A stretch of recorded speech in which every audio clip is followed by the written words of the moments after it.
1, 2, 3, come on!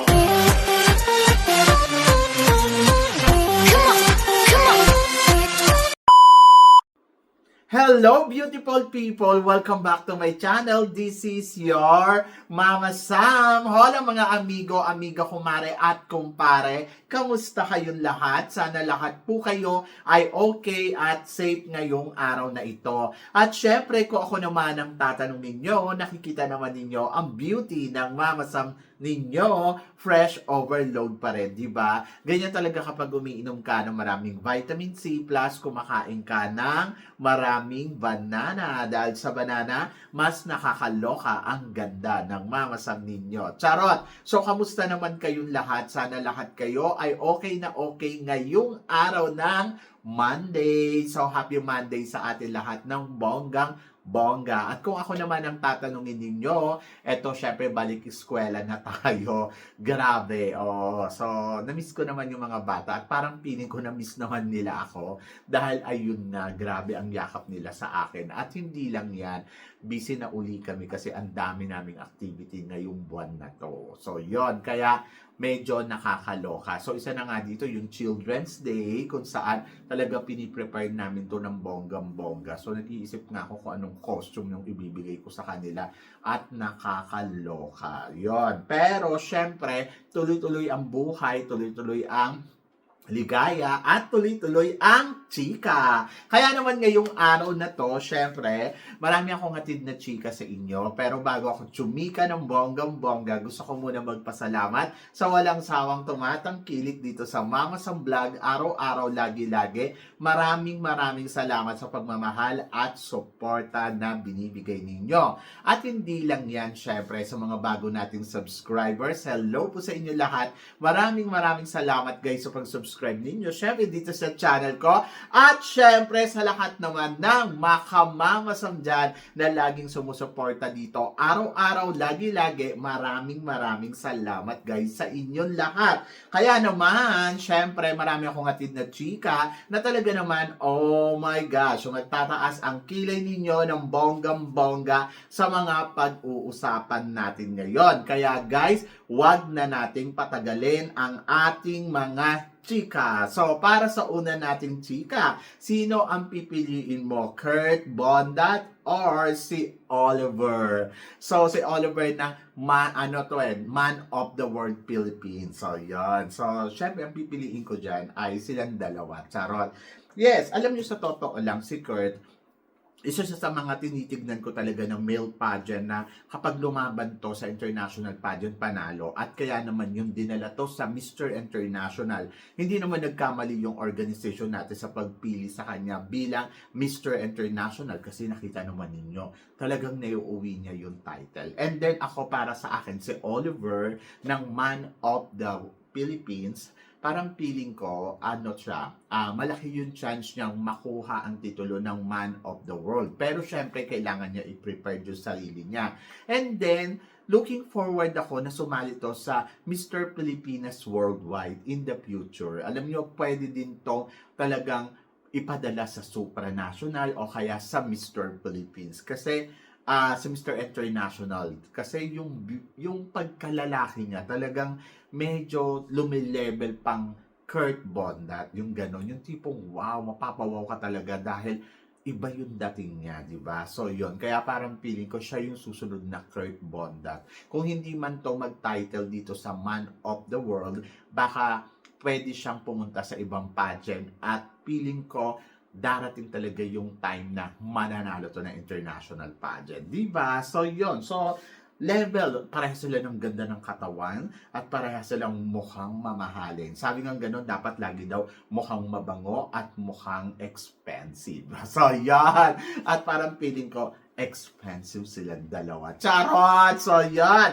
At para naman sa sumunod na chika, eto nga, so usap-usapan. Maraming nang nag-aabang sa pagbabalik ni Kathleen Payton. So, tingin mo ba babalik siya ngayong taon na to? Si Kathleen Payton, isa to sa mga inaabangan kong sumali ng Miss Universe Philippines. Pero parang feeling ko, hindi na magbabalik si Kathleen Payton sa mundo ng pageantry. Lalo na parang narinig ko na na-engage na siya. Tapos, ewan ko, siguro ang focus ngayon ni Kathleen, syempre yung love life niya, tapos parang looking forward na siya siguro sa what is next sa buhay niya. And then, ayun, so hindi ko na nararamdaman na babalik siya sa pageant. So, sayang kasi yung ganda na meron siya, at sayang dahil matalino din to, at sayang dahil lumilevel din tong Catriona Gray yung beauty. But parang feeling ko talaga hindi na magbabalik ang Kathleen Payton sa mundo ng pageantry. Kumbaga parang done na talaga siya. At ayun, so nakakalungkot. But tignan natin, malay nyo naman in the future, maisipan niya uli. Pero for now, hindi ko nakikita na magbabalik ang Kathleen Payton. So, yon. And then, para naman sa sumunod na chika, sabing ganon, Miss Universe Ecuador nagsalita na regarding sa Miss Universe na naganap dito sa Bangkok, Thailand. So, anong chika ni Nadia?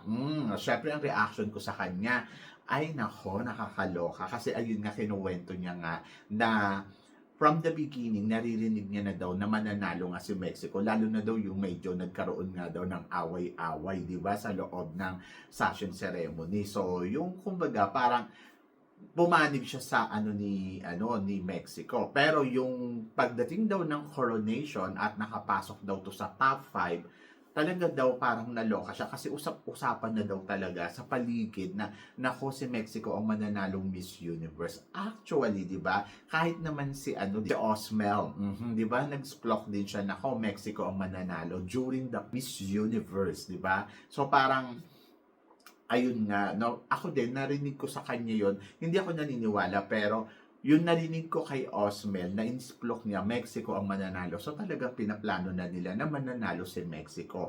At parang feeling ko, eksena talaga ni Mexico yung naganap doon sa sassing ceremony. At parang feeling ko sinadya nila yung mga pangyayari para mapag-usapan ng todo-todo at mapansin si Mexico. So yun, so parang medyo talagang naloka lang ako ng bonggong-bongga sa sitwasyon. And then after that, parang doon talaga na parang okay. But tama din naman si Nadia na parang sige nandito na tayo. Tapos hindi naman natin pwedeng kunin yung corona sa ulo ni 'di ba ni Fatima kasi siya nga yung tinanghal na Miss Universe at siya yung Miss Universe natin. So tama yung sinabi ni Fatima na parang ni Nadia na parang okay. So I understood na parang no choice talaga. At kahit sabihin pa natin, nagkaroon naman sila ng mekos-mekos. Yes, nagkaroon nga sila ng mekos-mekos. Pero ang tanong, kaya ba natin tanggalan ng corona si Fatima dahil sa sinasabi lang natin ng mekos-mekos? So, wala tayong magagawa dyan, kundi, kumbaga, parang palipasin at hayaan. At ayun na nga, so hanggang sa matapos na yung reign niya. So, wala tayong magagawa. Pero sana naman yung organization sa susunod na sana maging fair yung laban. Hindi yung dahil may gusto silang i-push o may gusto silang ipanalo, yun yung ipapanalo nila. Kasi kawawa yung kumbaga mga girls na lumalaban. Baka naman sa susunod Thailand naman ang manalo, di ba? So yun, so nakakaloka. Kasi parang feeling ko yung control kasi nila nasa kanila Pero sana naman, kung deserve naman at kung kaya naman, di go. Pero sana naman doon naman talaga sa part na kung sino talaga yung nakikita nating deserve. Kasi katulad niyan ngayon, kung patuloy nilang gagawin na ganyan, na tuloy-tuloy na parang, alam mo yun, sige, ako wala naman akong problema kung sila ang may-ari ng Miss Universe. Pero syempre nandoon ka na gusto mo, yung makikita mong maipapanalo dito, yung talagang kadapat-dapat manalo. Kasi kung tutuusin, parang binaliktad talaga nila yung result.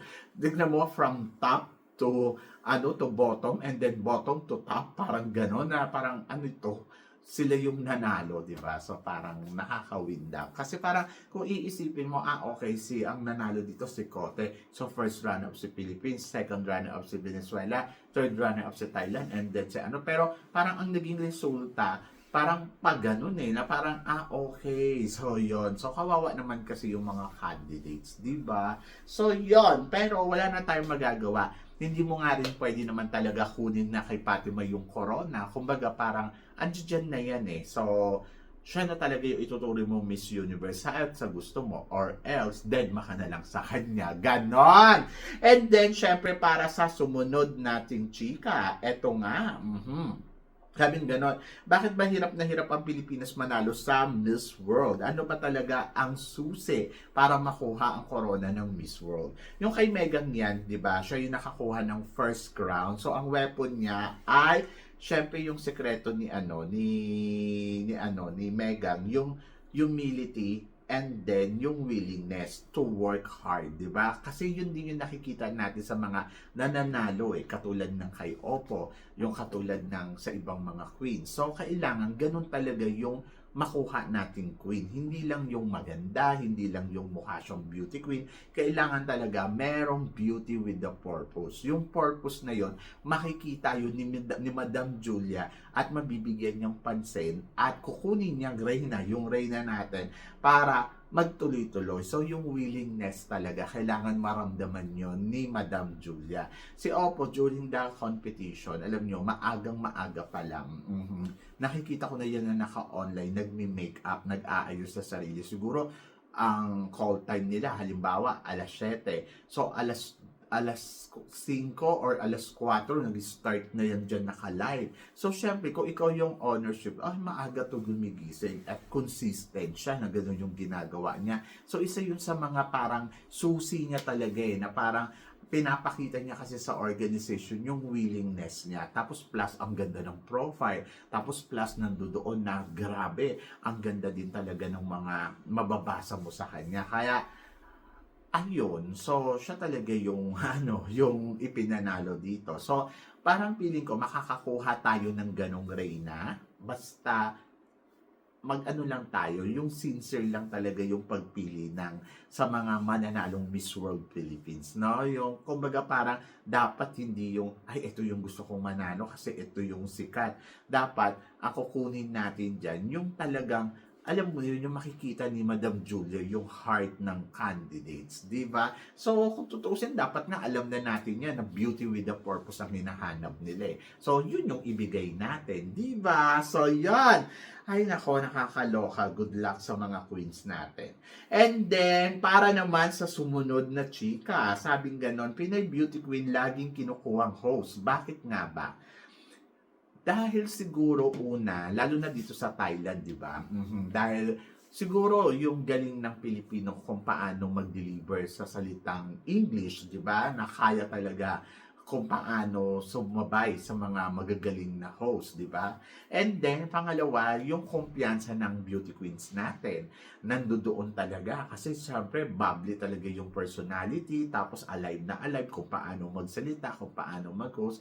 Siguro nandoon din na parang kaysa nga naman kumuha pa sila ng iba, so kukunin na lang natin si Philippines kasi syempre Southeast Asia, dapat talaga tulong-tulong no? So, yon. So, ayun yung nakikita ko. And then, iba talaga yung training ng mga Filipino beauty queens natin.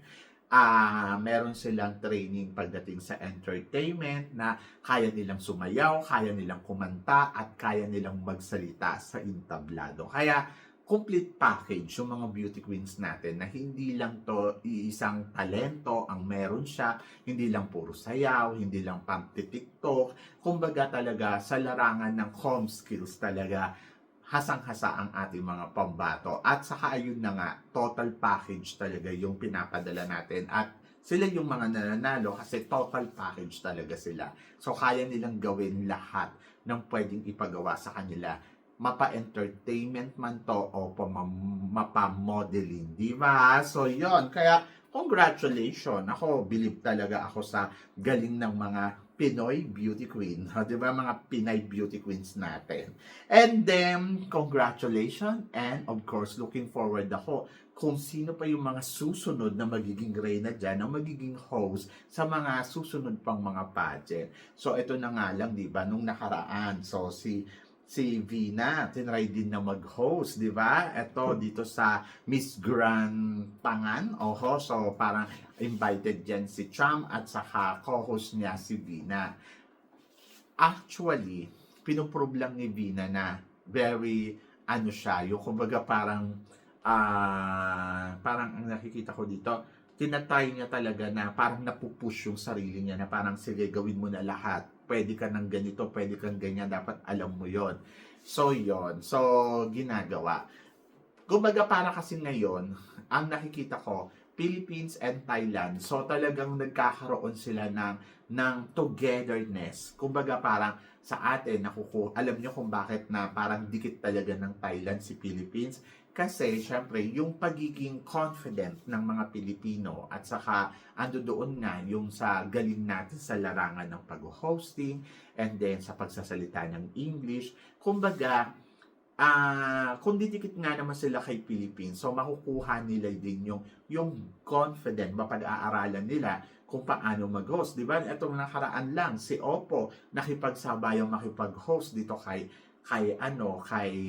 Catriona Gray at saka kay CJ Opiasa. Actually, kung titingnan mo, si Oppo magaling magsalita, sa totoo lang. Pero yung confidence level niya, parang doon siya talaga na parang malalamon ni Catriona at saka ni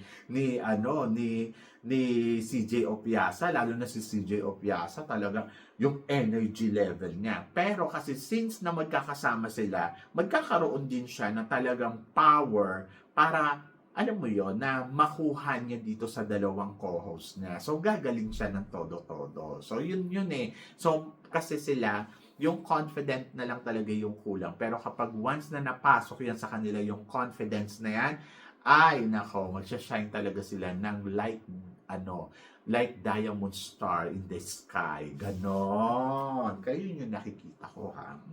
Then, para sa sumunod na chika, eto nga, sino ba ang susunod na magiging honor ng Miss Universe? Kung ito daw ba si Chabit o ito pa rin ba si Mr. Nawat? Si Mr. Nawat, siya yung namahala ng Miss Universe dito. And then, sabi ko nga, alam ko wala kay Mr. Nawat yung pag-aari ng Miss Universe. Pero isa kasi si Mr. Nawat sa mga nagtatrabaho ngayon dito sa Miss Universe. Kumbaga, di ba, inassign nga siya na maging isang parang presidente pagdating sa Oceania and Asia. So, parang feeling ko, yung hahawakan niya yung Miss Universe, hindi niya magagawa yun kasi meron siyang Miss Grand. But, feeling ko tutulong pa rin si Mr. Nawat. So, doon naman sa ibang honor na sinasabi nila, parang feeling ko kasi, ayun nga, yung dalawa nga na kung sino yung tawag dito, kung sino yung nagtawag dito, nabentahan nila. Or parang feeling ko, yung namamahala ngayon dito sa Miss Universe, yung taga-Asia or taga-Thailand. Ganon. But, syempre, hintayin natin yung revealing nila. So, medyo mahihirapan talaga ang ating bansa na makuha ang Miss Universe. Pero, tingnan natin kung ano magagawa ni Mr. Chabit. Tapos, tingnan natin kung ano yung magiging announcement ng Miss Universe Organization. So, yan! So, kayo guys, ano guys ang masasabi ninyo dito sa mga pinag-uusapan natin ngayon? So, please comment below para at least malaman ko naman kung ano naman ang chika mo dito sa mga tinatalakay natin. Syempre, maraming salamat sa inyong lahat sa support at pagmamahal na binibigay ninyo syempre dito sa channel ko. At sa mga hindi pa po nakaka-subscribe, please don't forget to click like and subscribe my channel at i-click nyo na rin po ang notification bell to more updated syempre sa aking mga chika. Sabi nga ganon, always keep smiling and laban lang. So guys, hanggang dito na lang. Hanggang sa muli nating chikahan. See you tomorrow. Thank you guys.